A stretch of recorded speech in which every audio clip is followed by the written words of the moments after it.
Bonjour, bienvenue sur notre chaîne. Alors aujourd'hui, nous allons parler de l'utilisation du langage, surtout en ce moment où beaucoup de gens utilisent des LLM pour parler, enfin, entre guillemets, des problèmes personnels ou des sujets psychologiques avec ces machines, avec ces systèmes. Ce qui est bien sûr absurde parce que, enfin, si vous avez peut-être déjà vu ces nouvelles, en fait, cela se passe, ça pousse très mal terminé d'ailleurs. Et pourquoi ça arrive? Ça arrive entre autres parce que beaucoup de gens ont oublié ou n'ont pas appris que le langage est une activité humaine. Elle sert à communiquer des sentiments humains, des idées, et donc pour ça, il faut des êtres humains.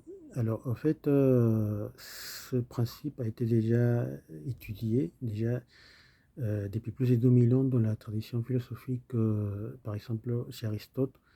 Dans son livre, par exemple, dans son livre de l'interprétation, qui est le dossier libre de l'organon, qui traite des logiques, il dit ça justement, que voilà, le langage, enfin, est utilisé pour transmettre des sentiments, en fait, etc.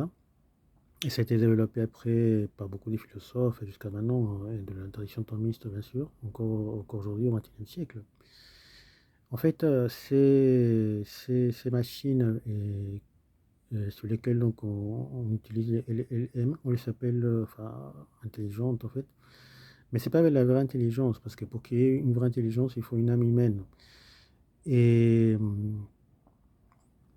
en fait, ce terme est appliqué d'une manière homonymique. En fait, c'est quoi l'homonymie? Aristote en parle aussi dans son premier livre de l'organon, qui est le catégorie. Il dit par exemple que animal, enfin, le terme animal s'applique à la fois à l'homme réel et à l'homme qui est peint, donc c'est une peinture. Mais bon, ça n'a pas le même sens, bien sûr, voilà. Mais voilà, c'est de la même manière qu'en fait on dit qu'un logiciel, une machine est intelligente. Donc c'est pas vraiment une intelligence. On appelle ça intelligence par homonymie, en fait.